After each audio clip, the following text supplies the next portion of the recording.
며칠 전 지역과 정부와는 조용한 카페에서 만났고 두 사람은 계약 결혼에 대한 이야기를 나누었습니다. 두 사람 사이에는 로맨틱한 분위기는 전혀 없었고 오히려 비즈니스 미팅 같은 차가운 공기가 흘렀습니다. 지역 씨 가족의 재정 상황은 이미 알고 있어요. 5억 원이죠? 정부와는 담담하게 말했습니다. 그녀에게는 30대 중반까지 결혼하지 않으면 유산 상속에서 제외된다는 아버지의 조건이 있었습니다. 저에게는 형식적인 결혼이 필요하고 지역 씨에게는 경제적 지원이 필요하네요. 서로 윈윈 아닌가요? 지역은 잠시 망설였지만 곧 고개를 끄덕였습니다. 2주 이내에 결혼식을 올리죠. 빠를수록 좋아요.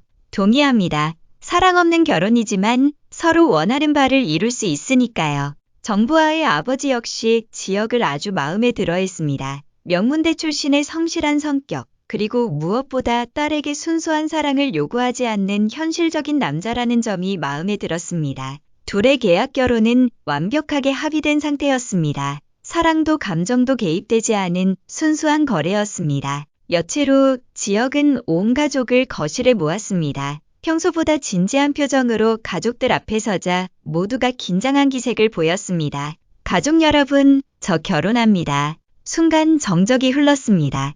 어머니 다정의 숟가락이 바닥에 떨어지는 소리가 그 정적을 깨뜨렸습니다. 뭐라고? 아버지 상철이 놀라며 일어섰습니다. 오빠, 설마 농담이지? 여동생 수빈이 믿을 수 없다는 듯 물었습니다. 형, 정말이야? 남동생 지원도 충격을 감추지 못했습니다. 평생 비혼주의라고 하던 네가 왜 갑자기? 어머니 다정의 목소리가 떨렸습니다. 그냥 마음이 바뀌었어요. 아들 지역이 아닌 것 같았습니다. 하지만 지역의 확고한 의지 앞에서 그 누구도 쉽게 반대할 수 없었습니다. 지역의 갑작스러운 결혼 선언에 온 가족이 당황하고 있을 때 할머니 조웅래의 얼굴에는 환한 미소가 가득했습니다. 어머, 우리 지역이가 드디어 장가를 간다고? 할머니의 기쁨에 찬 목소리가 어색한 분위기를 깨뜨렸습니다. 할머니가 얼마나 기다렸는데 지역아, 할머니 살아있을 때 결혼하는 모습 보여줘서 고맙다. 할머니의 눈가에는 기쁨의 눈물이 맺혀 있었습니다. 그동안 지역의 비혼주의 때문에 속상해하셨던 할머니였지만 이제야 마음의 짐을 덜 수 있게 되었습니다. 상철과 다정은 그런 할머니의 모습을 보며 잠시 마음이 복잡해졌습니다. 아들의 갑작스러운 변심이 의심스럽긴 했지만 할머니의 기쁨을 보니 더 이상 반대하거나 물어볼 수가 없었습니다. 부모로서는 아들을 믿어주고 싶었습니다.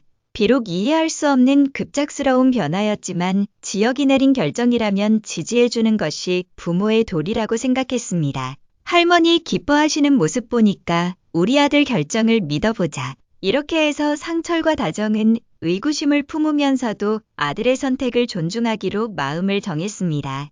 할머니의 기쁨이 가족의 분위기를 바꾼 결정적인 순간이었습니다.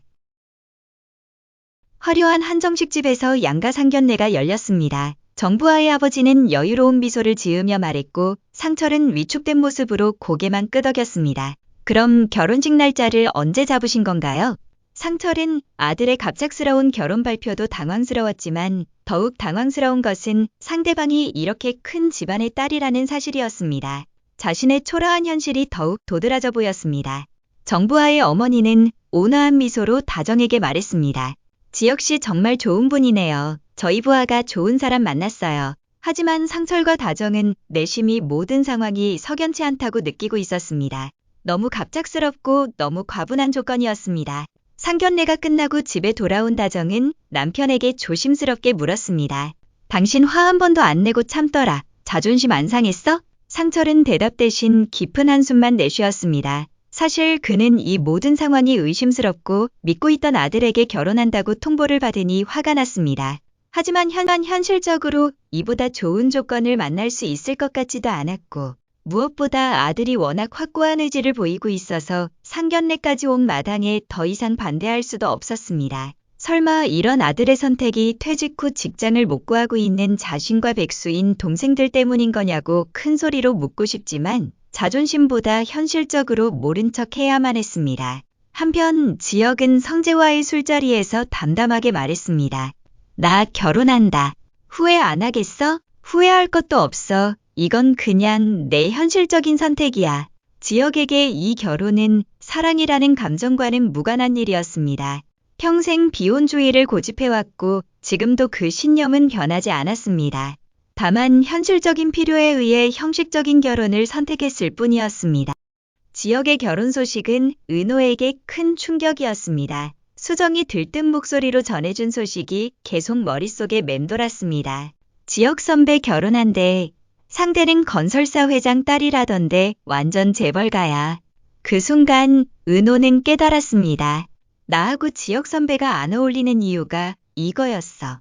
은호의 마음속에 쓰라린 현실이 밀려왔습니다. 자신은 평범한 집안의 딸이고 희생과 봉사만 하는 직업을 가지고 있고 지역 선배는 재벌가와 결혼할 만큼 뛰어난 사람이었던 것입니다.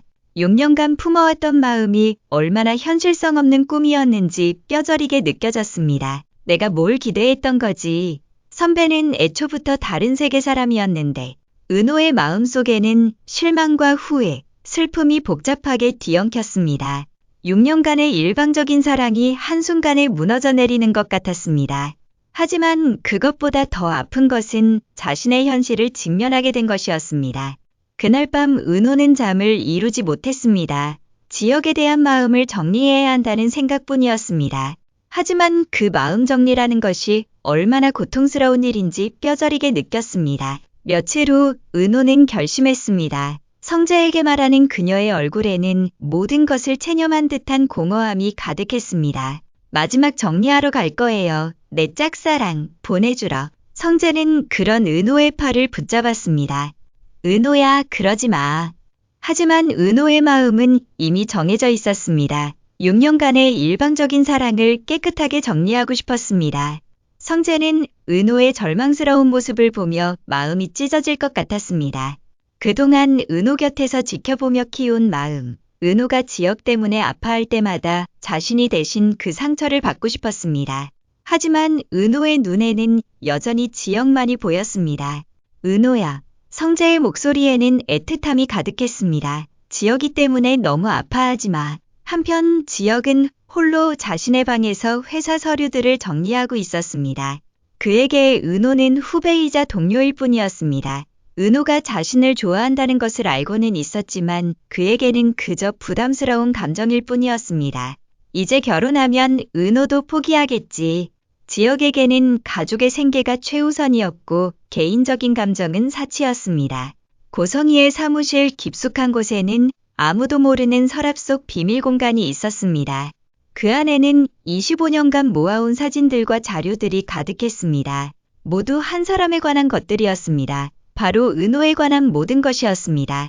갓난아기 시절부터 시작해서 초등학교 입학식, 중학교 축제, 고등학교 졸업식, 대학교 과제 발표, 심지어 며칠 전 카페에서 동아리 사람들과 웃고 있는 모습까지 고성희는 은호의 인생을 그림자처럼 따라다니며 기록해왔습니다.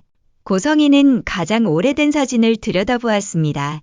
산부인과 신생아실에서 찍힌 사진이었습니다. 갓 태어난 아기의 손목에는 강은호라고 적힌 작은 팔찌가 채워져 있었습니다. 25년 전 고성희는 어떤 이유로 자신의 아이를 포기해야 했습니다. 하지만 그 아이를 잊을 수는 없었습니다. 멀리서나마 지켜보고 싶었고 그 아이가 잘 자라고 있는지 확인하고 싶었습니다.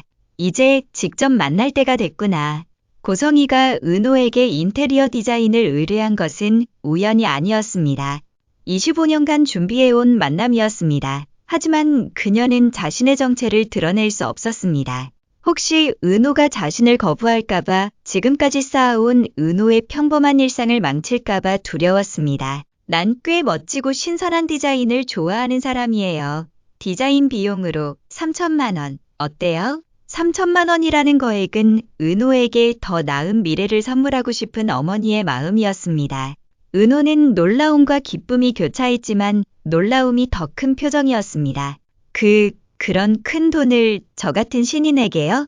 왜요? 문제 있나요? 아니요, 문제가 있을 리가요. 하지만 너무 큰 금액이라서. 단 조건이 있어요. 조건이요? 급하게 진행해야 하거든요. 3주 안에 완성 가능하세요? 3주요? 네, 할 수 있습니다. 감사합니다. 정말 감사합니다. 최선을 다하겠습니다. 잘 부탁드려요, 은호 씨. 고성이는 은호를 따뜻한 눈길이면서도 무언가 말 못할 표정을 지으며 쳐다보며 말했습니다. 결혼식 당일 웨딩홀에는 웅장한 음악이 흘러나오고 있었습니다. 신랑 입장. 사회자의 우렁찬 목소리가 웨딩홀을 가득 채웠습니다. 지혁은 미소를 머금고 당당하게 입장했습니다. 그에게는 이것이 현실적인 선택이었고 그 선택에 대한 확신이 있었습니다. 하객석 뒤편에는 은호가 서 있었습니다. 그는 지혁의 당당한 모습을 보며 마침내 자신의 일방적인 사랑을 정리할 준비가 되었다고 느꼈습니다. 그리고 하객석 한쪽에는 고성이가 앉아 있었습니다. 그녀의 눈은 신랑이 아닌 뒤편에 서 있는 은호만을 바라보고 있었습니다. 25년 만에 가까이서 보는 자신의 아이. 그녀의 눈가에는 어느새 눈물이 맺혀 있었습니다. 가족과 사랑, 현실과 이상, 그리고 숨겨진 진실. 모든 것이 얽히고 설킨 이 순간, 과연 누가 진짜 행복을 찾을 수 있을 것인지 아무도 알 수 없었습니다. 화려한 날들, 그 감춰진 진실들이 곧 모습을 드러내려 하고 있습니다. 이번 주 화려한 날들 어떻게 흘러갈지 많이 기대해 주세요.